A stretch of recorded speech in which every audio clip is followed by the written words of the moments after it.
You forgot about snow, didn't you? Sorry? You forgot about snow in Miami. No, actually, what was it? On a vacation, it had to be like All-Star break. Okay. Weirdly to say, but my family, we used to always go to like Aspen Okay. and spend like an All-Star break in Aspen. Okay. Out of all places. Because I guess you get a beach in Miami, so I'm used to Yep. the beach, used to the ocean. Yep. Sometimes I still used to like to go to the beach. But on a serious note, I just want to say, I want to give respects to the men and women, our veterans out there who have sacrificed for this country, for me and you and others. So I just want that to be put out there and known. We appreciate them. Also, I want to give a prayer, condolences to Cassius Winston and his family. I know he lost his brother. I know his family going through a tough time, so prayers for Cassius and his family to get through this tough time. What have you seen from Creighton on film? Well, Creighton's a very up-tempo type team. They play a four-guard offense with the big who's at 6'7". They're a fast team. They're ranked last year 50th pace, so I expect for them to play a fast game. Also expect them to put up a lot of threes. They have three very good three-point shooters that are in the starting rotation, so I expect for it to be an up-tempo type game where they're going to come out and play hard. They're not going to be shy about their shot selection because they shoot quickly within the shot clock, so we have to be aware of that and not be surprised. Juwan, what do you make of concerns over the last few days in the NBA over load management? I know you've had a 19-year career. You've talked about how well you've seen guys like LeBron James take care of their bodies. Is that something you can weigh in on? No, actually, I don't have any answer for that. That's something that I'll allow those NBA teams to deal with. It's not my concern. My concern and focus is on Creighton. Now that you've had some time to sit on Tuesday's film, are there any more lessons or adjustments that become more clear since that game, since the second half specifically when they went on that run? Well, I would say take care of the basketball. We do a better job of taking care of the ball during that stretch run. They made some tough shots that were well contested. Going back and looking at the film where they were guarded very well within our game plan, and they just made some shots where one just bounced in. It was a three, and then another three where near their bench had to be NBA range, where Eli stepped out and guarded it and handball contest without fouling and made a tough shot there. But on the other end, unfortunately, we didn't take care of the ball. So that's where a lot of the run happened. You mentioned the fundamentals last week as well, 2 hands on the ball, passing. Was there a concerted effort to get back to that in practice? And if so, what did it look like? How did the team respond? Well, our team responded very well to our practices that we've had thus far. We've had 4, and they've been locked in. They understand and know who we have coming in. They knew areas that we need to get better at. I love the fact that how our guys they're so locked in and professional approach on how they attack practices. Our practices are highly competitive, but at the same time, there's a lot of teaching that our guys have truly bought into. So I guess to add on that, what teaching did you do when it came to fundamentals? Everything. Holding off the ball. Everything you can think of, defense, offense, all ties in. Over here with John.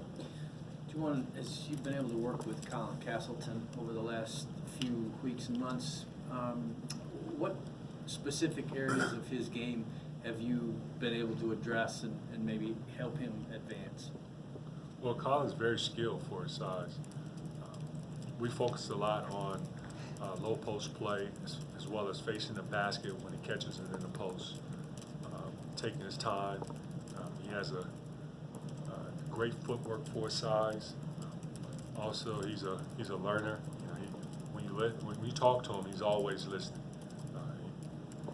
He asks great questions, so you just tell that he wants to get better. But overall, I would say that Colin is going to be a bigger, reason for us to move forward. And not just putting pressure on him, but all the guys. But we're really going to lean on him a lot. Right in front, Brandon. Coach, seemed like Adrian was a little frustrated with himself last week on defense and some fouls that he picked up. How's his week been, and did you have a message with him about his defense and the fouls that he got into? Well, I had a message of all our guys about defense, and not just Adrian in particular, but 1 through 8. We have to get better in that area. We have team goals as well as individual goals defensively. Adrian has done a phenomenal job of owning it, not making excuses, and others. So I expect for tomorrow's game would be a lot more discipline on the defensive end. Fortunately, I can't have a guy like Adrian and Xavier on the bench for that long. Xavier, who's being one of our best players, quarterback of our team. He's the decision maker. He's the guy who keeps the engine going. But I'd rather have him on the floor than sit next to me. Stay right there with Chris. Do you have a timetable on Franz as to a game that you're pointing to get him back? No, I do not. Okay. I would just do a really good job of listening Mm-hmm. to our medical team. I know that they have the experience in that field, and they will advise Franz as well as myself on what's the best timetable of his return.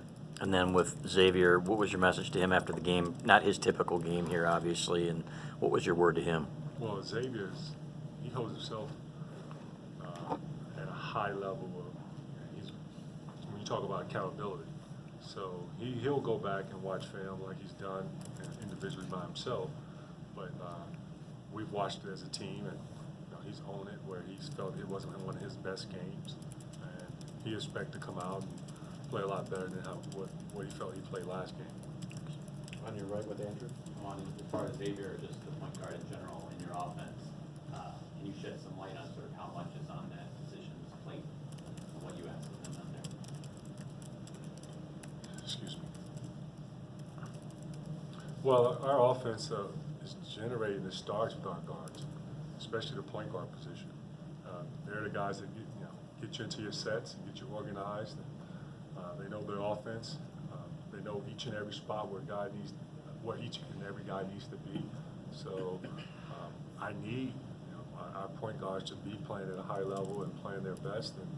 And I trust with the point guards that we have in place. Sometimes Eli will get a chance to play point guard and David or Julius. So they know that they're much needed, and their production has to be there in order for us to have a best chance to win a ball game. How much is new for them? You said, I don't know if you put a percentage on it, but compared to what they've been doing here in the past few years. Well, I mean, pretty much the vast majority of it is new. Daniel. Now that you've had the chance to go back through the film, what did you make of the looks with Teskey on the floor with Colin or with Brandon, kind of multi-big man look? I love it. Yeah. It's been effective for us. John is an excellent passer, high IQ player, always going to make the right play, never going to try to do anything that he cannot do. I understand his limitations, but also with his strengths, we're going to take full advantage of. And with Brandon, with his activity and energies, he's been ready every time his name is called on. He's been able to produce. So has Colin. I wish I could get them all minutes, equally minutes, but realistically, it can't happen. A couple guys have talked about Colin's three-point shooting. Is that something you see in practice? Does he have the green light in the game? Colin, he can shoot the ball this summer. He proved it this summer when I watched him when we did some player development workouts, or if there was ever a session where it happened to be a 3-on-3 or 5-on-5 setting, he proved that he can shoot the ball from outside. And he's been working on it in practice, on his own. Zach. You had 5 guys with career highs in minutes, a lot of newness, new roles. You guys in the lineup, you guys making the key shots. How has that progression gone and that being acclimated, and then with a maybe bigger game, higher energy, what's your message to them for tomorrow? Well, besides John, Xavier, Eli, and also Isaiah. The rest of the guys pretty much, this is new to them as far as playing, you know, a big, let's say what, 10 plus minutes per game. So they're sophomores. It's a learning curve for them. Yes, there are expectations, but I trust with the rotation that we have that they can get the job done. It's a part of the process of each and every game of getting better, and they will. James? Juwan, I guess going back to his first round, maybe first off, film on Eli Brooks. I guess what you've seen from him in these first few games, I guess how much of a different player does he look like? Is there any certain areas that maybe stand out? Well, I've said it, I don't know if I told you guys this, but Eli is a high IQ ball player. He just grasps things so quickly, and he's a combo guard. Now I understand why he played his freshman year. To my understanding, Coach Beeline played him a lot his freshman year, and we need him, man. He shoots the basketball, he defends well, he plays hard. The teammates love him. Coaches, we enjoy coaching him. And a lot of players talk about how you and the coaching staff instill confidence in them. I guess what do you do as a coach to build that confidence in players? Hey, I'm sure all of them know I trust them all. And I will continue to keep doing what I'm doing to encourage our players and let them know that I'm their biggest supporter. President? You mentioned having Xavier next to you for extended time that last game. When it comes to a player picking up 2 fouls in the first half, do you have a hard, fast philosophy on playing guys with 2 fouls or playing guys in foul trouble, or is it case-by-case, game-by-game basis? Well, you have to read time and possession. That's a part of the process. Do I have a rule?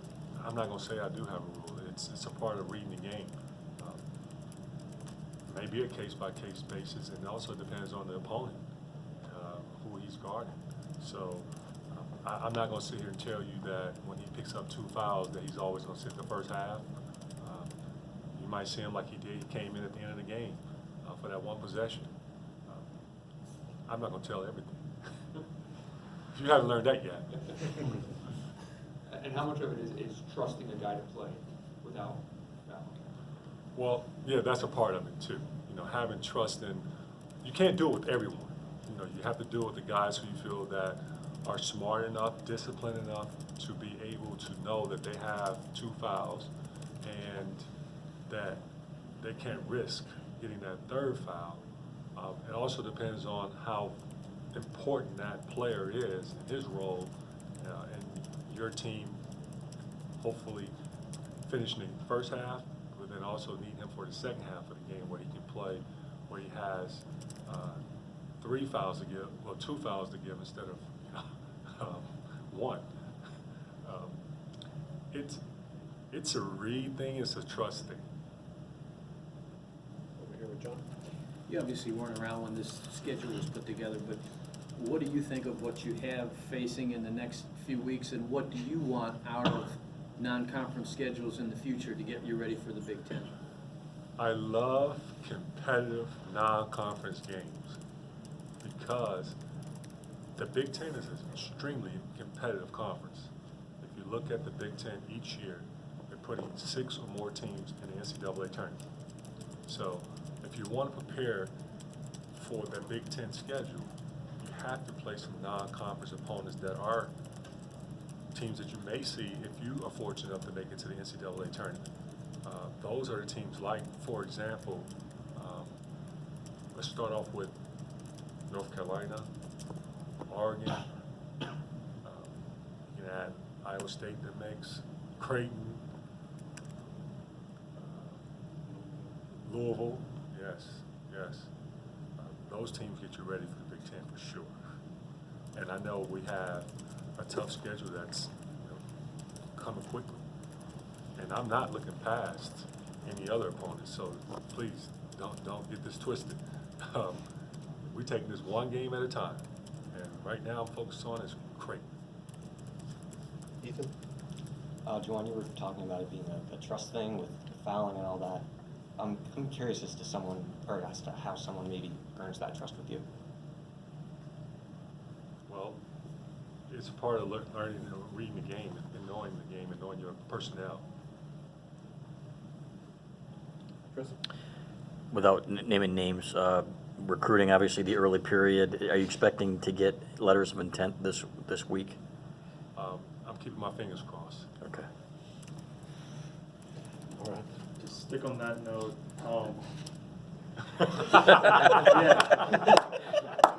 But that's on me, man. It's not your fault. That's on me. yeah, going back to what I asked last week, I mean, what have you learned the most since you started doing this, just in terms of recruiting as a head coach, entering your first early sign period? It's very competitive out there.